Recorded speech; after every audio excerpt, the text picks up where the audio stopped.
B'investiment ta' madwar 300,000 euro se jinfetaħ spazju komunitarju ieħor din id-darba Barka ir-Rabat Malta.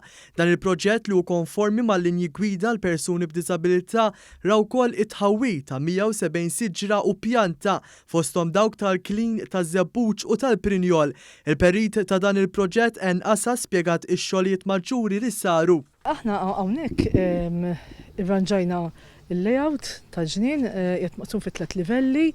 Għandek play structures, għandek canopy bis-seating area u aċċessibbli għal nies persuni b'diżabilità. Għamilna sistema ta' lighting ġdida, kif ukoll sistema ġdida wkoll tal-irigazzjoni għas-siġar, pjanti.